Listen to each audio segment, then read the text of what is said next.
Well, the day has finally arrived after nearly 2.5 weeks of wanting to get that video from Sue from May the 8th uploaded to my YouTube channel. I finally have it ready to go, and it will go up shortly after my talk this morning, which is entitled Seeing Jesus in a New Way. Let me just say that prior to her talk, she led us in a meditation.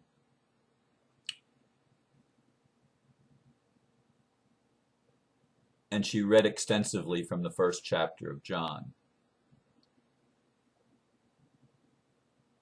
in the Bible, of course. In the beginning was the Word, and the Word was with God, and the Word was God. The same was in the beginning with God. All things were made by him, and without him nothing was made that is made. In him was life, and the life was the light of men. And the light shined into the darkness, but the darkness did not comprehend it. I did that from memory, so if I screwed up, you can go back and look. But anyway, it was a powerful day as she began her series of taking a look at Jesus and seeing him in a new way, at the new way. As she got about 2/3 or 3/4 of the way through her talk, she referred to Jesus as the greatest person to ever walk this planet. And not only was I wiping tears, I looked around the room, and people all over the room were wiping tears from their eyes as she shared her truth that morning about the struggle she had had with separating the Jesus that she knew mystically and spiritually from the Jesus that was portrayed by modern Christianity. When I say modern Christianity, I mean Christianity that dates back 1700 years or more.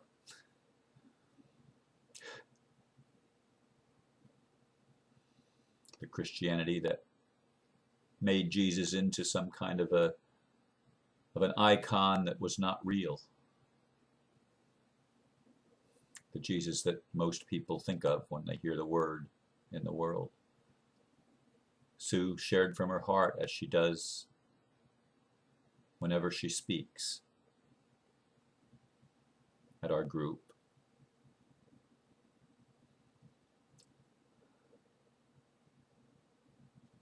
Jesus was more than just a man. He was the eternal wayshower, incarnation of the Christ that is eternal and in all of us. He showed and told us the truth of what we will become in this Aquarian age. People motivated by love. And we're going to see that in this 9th wave. It's not over yet, folks. It's only the beginning, and it's moving quickly. Events are going to be happening later on in this year that are going to shift a lot of people and a lot of things. I've always loved Jesus. I didn't have some of the struggles that Sue had as she was growing up. I loved the Jesus of the Bible as I was taught about Jesus. And I had no problem believing that he did or said most of the things that are written in the Bible. I say most because some of them were stretches for me, that they didn't resonate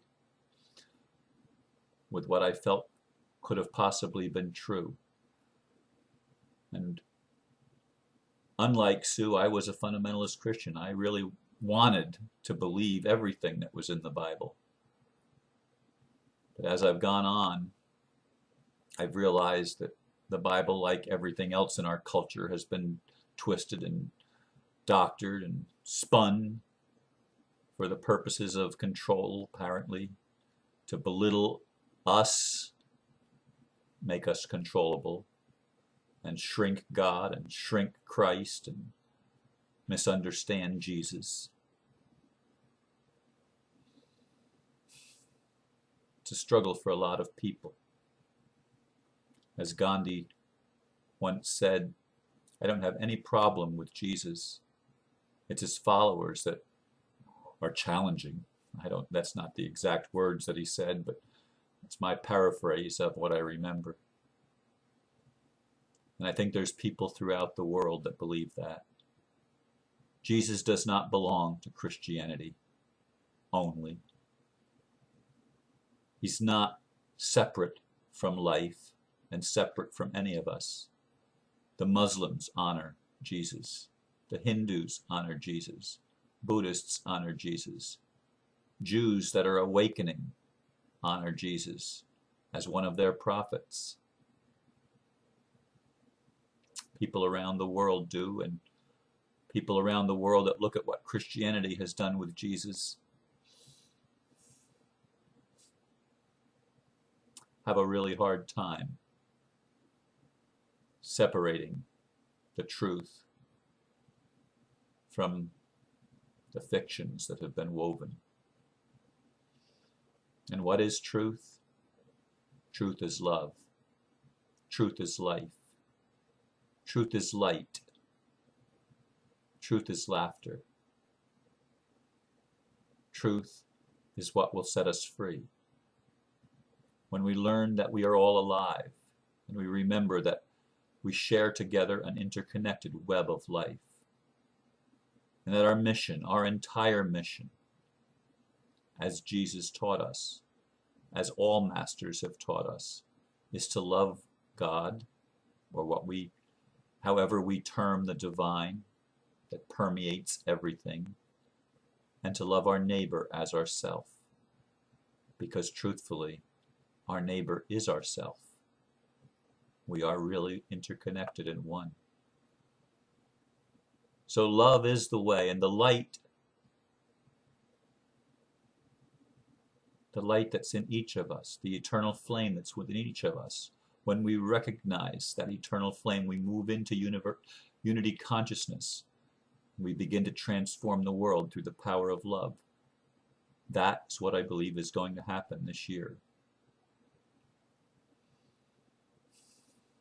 It's truly a pleasure for me to be a part of the New Way, to be able to serve as a board advisor, to mix with people from several backgrounds at least, different races, different sexual orientations, people of diversity, exploring their divinity, our divinity, so that we can make a positive change in the world. The plans for the New Way are to move into a larger building, to start eventually streaming the videos so that they can go out to the world. We already have a couple of people in New Mexico, as I mentioned earlier, that want to, I don't mean earlier today, I mean in a previous video, they want to start a New Way there. But if the message of Sue and my message resonates with you at all, a message of awakening, a message of hope, a message of loving one another despite our differences, or even because of our differences. If that message resonates with you, no matter where you are in the world, we'd like you to partner with us to help us spread the message even further, because it's a message that's transformative in its very nature. Yes, I'm aware that some people will resist, wanting to hang on to the old image of their God and of their special teacher.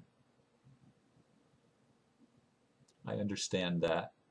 It was a process for me, so I can understand the process that it will be for you.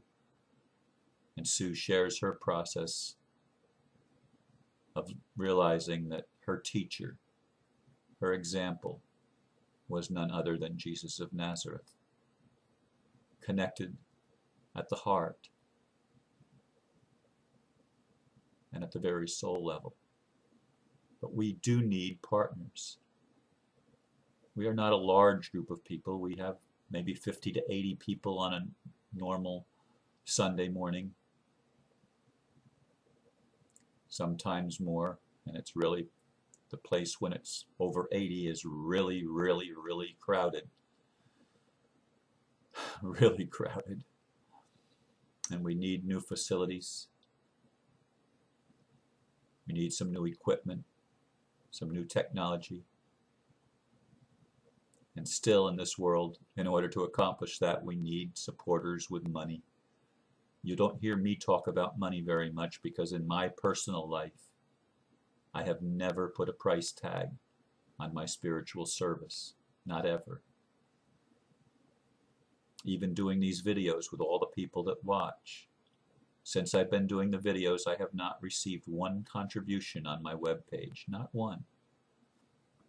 Does it bother me? No, because I can get by on the money that comes in from Social Security every month. And I do get by. I do live on that. It's only $800 and some a month. But it's sufficient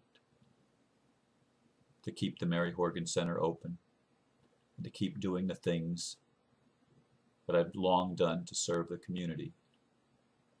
But I am asking you, if you're able or you know someone that's able that resonates with the message that we're sharing, to consider partnering with us so that we can expand the vision and expand our capabilities of reaching people and building bridges in a world that is ready to see things in a new way. A world ready to open its heart and transform itself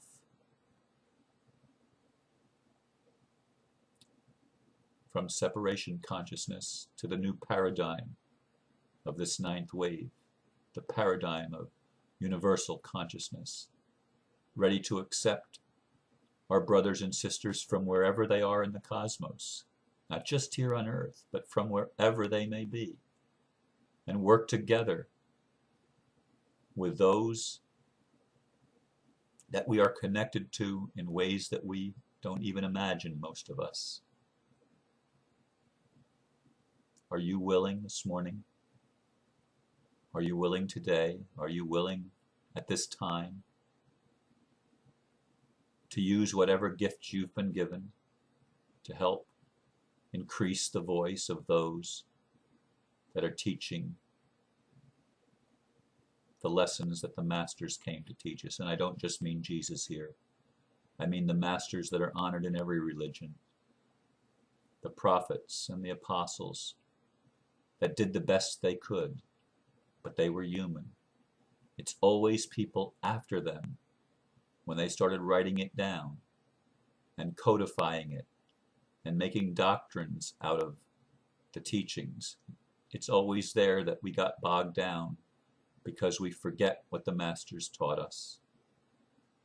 That the letter always kills, but it's the spirit that's in each of us, that eternal flame that's within each of us that connects us.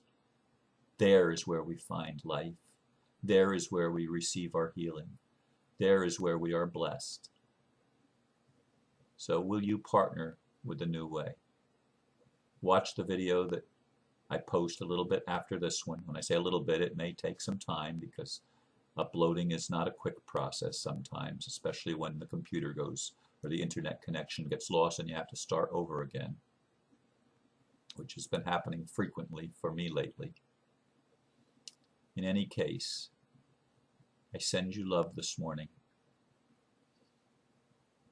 and I hope you open your heart enough to be able to look at Jesus in a new way and to see the Christ, not only that he was, but the Christ that you are too, because we are all part of that. And again, it has nothing to do with religion. God bless you. Namaste.